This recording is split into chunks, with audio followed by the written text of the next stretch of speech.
नमस्कार मित्रांनो, बघूया आपण की सायकोलॉजी कशा पद्धतीनं डेव्हलप करायची. म्हणजे सायकोलॉजी डेव्हलप करायची असेल तर काही रूल आणि नियम याचं पालन करावं लागेल. तर चला तुम्हाला बँक निफ्टीच्या डेलीच्या चार्टवर घेऊन जातो. आता एक विचार करा, ही वरची ट्रेंड लाईन आहे आणि खालची ट्रेंड लाईन आहे, आणि तुम्ही जर पूर्ण चार्ट जर मिनिमाइज करून बघला तर चार्ट हा पूर्ण अप ट्रेंडमध्ये आहे. पण मग त्याच्यामध्ये हे जे स्पाइक आले मध्ये हे स्पाइक तुम्ही कसे कॅप्चर करू शकले असते, तर त्याच्यासाठी तुम्हाला सिंपल गोष्ट सांगतो. हे बघा, या ट्रेंड लाईनमध्ये अप्पर साईडला जेव्हा जेव्हा मार्केटनं टच केलं आहे त्याच्यानंतर एक बॉटमची जी ट्रेंड लाईन आहे तिथपर्यंत एक सेलिंगचं मुवमेंट दिलेलं आहे. तर मग त्याच्यामध्ये तुम्हाला तुमच्या माइंडला ट्रेंड लाईनच्या टॉपपाशी आल्याच्या नंतर त्या पद्धतीनं सिग्नल द्यावं लागते, सांगावं लागते तुमच्या माइंडमध्ये की बाबा आता इथून आपल्याला बॉटमपर्यंत जे बी 5, 7, 8 दिवस लागतील मार्केटला जायला, त्याच्यामध्ये आपल्याला जास्त करून सेलिंगचे ट्रेड घ्यायचे, बाईंगचे ट्रेड जास्त घ्यायचे नाही. बाईंगचे ट्रेड जर घेतला बी तर त्या ट्रेडमध्ये सिंपल छोटंसं प्रॉफिट घेऊन बाजूला व्हायचं. जर तुम्ही असे जर नियम पाळले तर याच्यामध्ये चेक करा ना तुम्ही. एवढं इथं सुद्धा एक सेलिंगचा मूव आला. इथं जेवढे बी सेलिंगचे ट्रेड जास्त ज्यांनी बी घेतले त्यांचे सेलिंगचे ट्रेड सक्सेस राहिले. इथून ज्यांनी पण बाईंगचे ट्रेड जास्त घेतले त्यांचे बाईंगचे ट्रेड सक्सेस राहिले.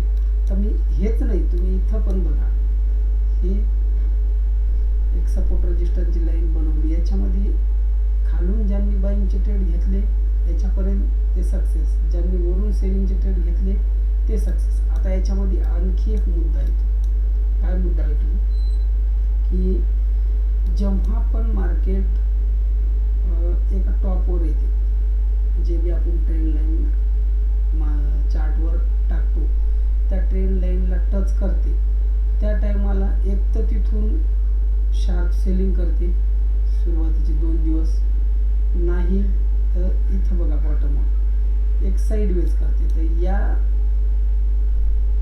हे जे अशी ट्रॅपिंग होते याच्यापासून जर आपल्याला सावधगिरीनं ट्रेड घ्यायचा असेल तर काय करावं लागतं, तर त्याच्यामध्ये एकच गोष्ट करायची की जी टॉपची ही कॅन्डल बनलेली आहे या कॅन्डलच्या हायच्या जवळपासच सेलचा ट्रेड घ्यायचा. दुसरी गोष्ट, त्याच्यानंतर हे एक सेलिंग झाली, या टॉपच्या हायच्या जवळपास तुम्ही सेलिंगचा ट्रेड घेतला. आता दुसऱ्या दिवशी ट्रेड दुसऱ्या कॅन्डलचा जो लो आहे किंवा त्याच्यामध्ये जे अर्ध्या घंट्यात 15 मिनिटामध्ये एखादं रजिस्टर आहे तिथंच सेलिंगचा ट्रेड घ्यायचा.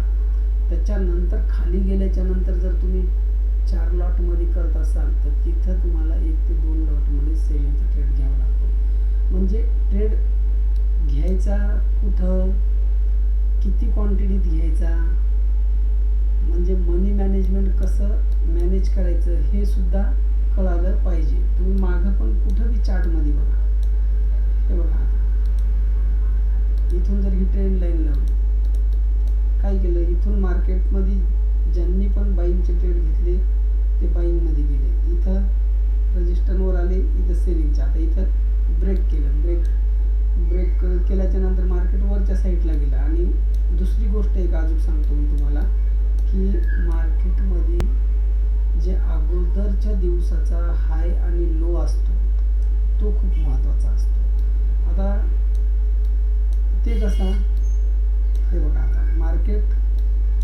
ट्रेंड लाईनच्या बॉटमवर आलं तर इथं मार्केटनं स्वतःला होल्ड केलं. दुसऱ्या दिवशी बघा, हे डेलीच्या कॅन्डल आहे, मार्केट इथं ओपन झालं, पहिल्यांदा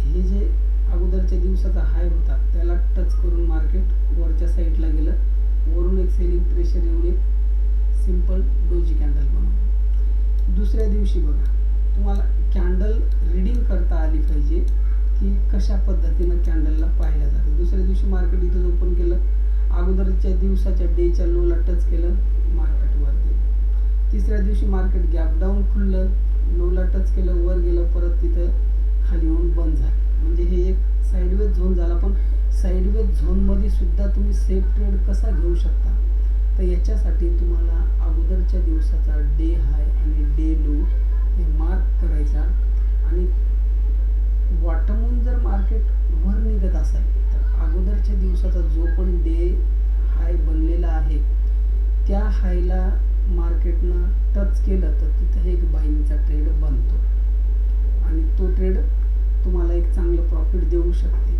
पण बरेच वेळेस असं बी होते, आता हे बघा इथं लोक फसले असतील, कुठं हे बॉटम बनला होता, इथून एक चांगली बाईंग आली, आता त्याच्यानंतर ही दुसरी जी कॅन्डल रेड बनली हिचा ओपन आणि हाय सेम आहे, पण आता मी तर तुम्हाला आता सांगितलं की डे हायला मार्केटनं टच केलं आणि वर निघालं तर मार्केटमध्ये बाईंग येते. पण आता इथं तर दुसऱ्या दिवशी सुद्धा मार्केट गॅप ओपन झालं आणि तिथून जे खाली येत होतं तर मग त्यानं इथे या डे हायला टच केलंच असेल ना. हां, तर मग या डे हायला टच करून सुद्धा मार्केट खाली का आलं, तर त्याच्या मागे एक कारण आहे की आदल्या दिवशी जे मार्केटमध्ये ही जी वीक बनली तर ही वीक काय अशी कोणत्या छोट्या मोठ्या ट्रेडरनं तर बनवली नाही. याच्यामध्ये कोणते ना कोणते ट्रेडर असा असेल की त्यानं चांगल्या प्रकारची डिलिव्हरी क्वांटिटी उचलली असेल आणि त्याने इथं डिलिव्हरी क्वांटिटी घेतल्याच्या नंतर दुसऱ्या दिवशी मार्केट गॅपअप ओपन झालं आणि गॅपअप ओपन झाल्यावर तर त्याला ओपन झाल्याच किती मोठं प्रॉफिट दिसायला, तर तो त्याचं प्रॉफिट बुकच करणार ना. हां, आणि दुसरी गोष्ट की जेव्हा पण मार्केट वर जाताना गॅपअप चांगल्या प्रमाणात ओपन होते आणि ओपन झाल्याच्या नंतर जी एक सेलिंग आली आणि त्या सेलिंगच्या नंतर एक बॉटम बनून जर वर जात असेल तर ठीक आहे, जर ते वर जाण्यासाठी फेल झालं तर मग ते त्या आधीचं मार्केट हे डे लोच्या जवळपास येण्याचा प्रयत्न करतो. म्हणजे हे सायकोलॉजीचे पॉईंट होतं, हे कॅन्डल वगैरे पाहून मार्केट कोण्या जाग्यावर आहे, मार्केट बॉटममध्ये आहे का बॉटमपासून वर आहे, सेंटरमध्ये आहे, अगोदरच्या दिवशी बाईंग झाली का सेलिंग झाली, या अशा बऱ्याचशा गोष्टी आता की त्या समजा अनालाइज करूनच ट्रेड घ्यावा लागतो. त्याच्यानंतर परत फ्युचर ऑप्शनचा डाटा आला, तो डाटा रीड करून सुद्धा त्या डाट्यामध्ये सुद्धा तुम्हाला जवळपास 40% ॲक्युरेसी भेटते. तुम्ही फ्युचर ऑप्शनचा डाटा जर तुम्हाला व्यवस्थित रीडिंग करता आला तर ते बघून सुद्धा तुम्ही त्या डाट्यानुसार 40% ॲक्युरेसी मार्केटमध्ये बनवू शकता. म्हणजे ऑप्शन चेनच्या डाट्याची 40% ॲक्युरेसी, त्याच्यानंतर मार्केटमध्ये जे कॅन्डलस्टिक पाहून, ट्रेंड लाईन पाहून, त्याच्यानंतर डे हाय डे लो ह्या समजा गोष्टी कंबाईन करून जी सायकोलॉजी तयार होते ती सायकोलॉजी तुमची जवळपास 40%, तर तुम्हाला 70-80% ॲक्युरेसी बनू शकते आणि तेव्हा कुठं तुम्ही मार्केटमध्ये पैसा करू शकता. तर मी फक्त तुम्हाला एक सिंपल उदाहरण, एक झलक देण्यासाठी हा व्हिडिओ बनवला की ट्रेंड लाईन जे आपण मारतो ना तर त्या ट्रेंड लाईनच्या टॉपवर आल्यावर फक्त आपल्या माइंडमध्ये एवढंच असलं पाहिजे की इथून मार्केट ट्रेंड लाईनच्या बॉटमवर जाऊस्तोवर आपल्याला सेलिंगचे ट्रेड घ्यायचे आणि बॉटमवर जर बॉटमच्या ट्रेंड लाईनवर जर मार्केट आलं, म्हणजे ही इथं बॉटम आहे, इथं आपण ट्रेंड लाईन मारलेली आहे, इथं मार्केट आलं तर इथून आपल्याला या ट्रेंड लाईनच्या वरच्या पॉईंटला टच करोस्तोवर बाईंगचे ट्रेड घ्यायचे. पण बाईंगचे ट्रेड घ्यायचे पण त्याच्यामध्ये जर अशा सिच्युएशन जसं मी तुम्हाला आता दाखवलं की मार्केट आता इथे गॅप ओपन झाले, तर खालून बाईंग आली होती, गॅप ओपन झालं, म्हणजे पुरा डे सेलिंगमध्ये राहिलं. पण एक गोष्ट ध्यानात घ्या, पुरा डे सेलिंगमध्ये जरी राहिलं तरीही मार्केट जेव्हा खालून वर जाण्याचा प्रयत्न करतो ना तर अगोदरच्या दिवसाच्या डे लोला मार्केट तोडत नाही. ही गोष्ट तुम्ही डोक्यात पक्की करून ठेवा. कारण का माहिती आहे का, जर तोडलं अगोदरच्या दिवसाच्या डे लोला मार्केटनं जर तोडलं तर ते मार्केट त्याच्यानंतर लगेच इमिडिएट कव्हर करण्याचा प्रयत्न करतो आणि त्या डे लोच्या वरच क्लोजिंग देण्याचा प्रयत्न करतो, जसं आजच्या दिवशी घडलं. हे बघा, आज मार्केटमध्ये हे एक बॉटम लेवलवर आली होती, ट्रेंड लाईन आहे, इथं आलं, ही बाईंग आली, त्याच्यानंतर दुसऱ्या दिवशी बी बाईंग झाली. मार्केटनं ही छोटी कॅन्डल बनल्याच्या नंतर कालची जी सेलिंग आलेली होती ही सेलिंग आली आणि तिनं काय केलं, अगोदरच्या दिवसाच्या डे लोला तोडलं, सेलिंगचं प्रेशर आलं, पण इमिडिएट त्यानं क्लोज डे लोच्या वरच केलं.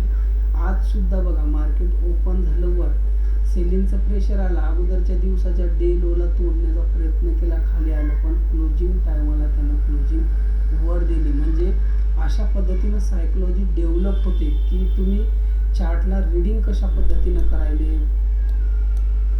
सध्या मार्केटमध्ये मोठाल्या ट्रेडरचा व्ह्यू कोण्या साईडला आहे, आपण काय करायला, आता हे अशा पद्धतीने हे ट्रॅपिंग होते. हे इथं बऱ्याच लोकांचे एसएल उडवले, हा एक व्ह्यू होऊ शकतो. दुसरी गोष्ट, इथं काही लोकांना जे बाईंग केली त्याच्या काही ऑर्डर इथं पेंडिंग राहिल्या असतील तर ते ऑर्डर घेण्यासाठी सुद्धा मार्केट या पॉईंटला आलं, लिमिटेड क्लोज झालं. म्हणजे तुम्हाला अशा बऱ्याचशा गोष्टी अनालाइज करून तुम्हाला तुमचा व्ह्यू डेव्हलप करावा लागतो. आणि त्याच्यामध्ये जो ऑप्शन चेनचा डाटा आहे तो सुद्धा रीड करून तुम्हाला तुमचा व्ह्यू, जोपर्यंत तुमचा व्ह्यू स्ट्रॉंग होत नाही ना तोपर्यंत तुम्ही मार्केटमध्ये किती सपोर्ट रेजिस्टन्स किती लावा, कोणता मॅकडी लावा, RSI लावा, तुम्ही बार बार कन्फ्यूज होत जाणार. त्याच्यामुळं सायकोलॉजी डेव्हलप करायला शिका. डेव्हलप करण्यासाठी कशा कशा पद्धतीनं काय काय चार्टमध्ये पाहायला पाहिजे याची मी सिरीज बनवण्याचा विचार करतोय, पण मला वेळ भेटत नाही. आणि दुसरी गोष्ट कसं आहे, व्हिडिओ बनवल्याच्या नंतर तुमच्याकडून लाईक वगैरे समजा गोष्टी व्यवस्थित भेटल्या तर मला थोडं मोटिवेशन भेटते आणि मी माझंसुद्धा नॉलेज वाढवण्याचा प्रयत्न करतो. मी याच्या अगोदर 5 कोर्स केलेले आहेत मार्केटचे आणि त्या कोर्समध्ये सुद्धा तुम्हाला सांगतो मी, लोक काहीच नाही, नॉर्मल पैसा आपल्याकडून उखळण्याचा प्रयत्न करतात आणि ज्या गोष्टी आहेत त्याच गोष्टी आपल्याला सांगतात. म्हणजे त्याचा काहीच फायदा होत नाही. तुम्हाला सांगतो फक्त एवढं आहे की तुम्ही शिकण्यासाठी, मार्केटची बाराखडी ओळख होण्यासाठी तुम्ही एखादा कोर्स करूही शकता, पण मोठ्या याच्यामध्ये जाऊ नका. तर मित्रांनो, तुम्ही जर व्यवस्थितरित्या मार्केटला रीडिंग केलं तर मी सुद्धा तुम्हाला मार्केटमध्ये कशा पद्धतीनं काम करायचं, सायकोलॉजी कशी डेव्हलप करायची ह्या गोष्टी शिकवू शकतो. त्याच्यामुळं होईल तेवढं तुम्ही व्हिडिओला लाईक करा, तुमच्या कमेंट कळवा, तुम्हाला काय वाटते, तुम्हाला काय शिकायचं काय नाही, त्यानुसार मी व्हिडिओ बनवीत जाईल. तर चालेल, आजचा व्हिडिओ इथं स्टॉप करतो. धन्यवाद.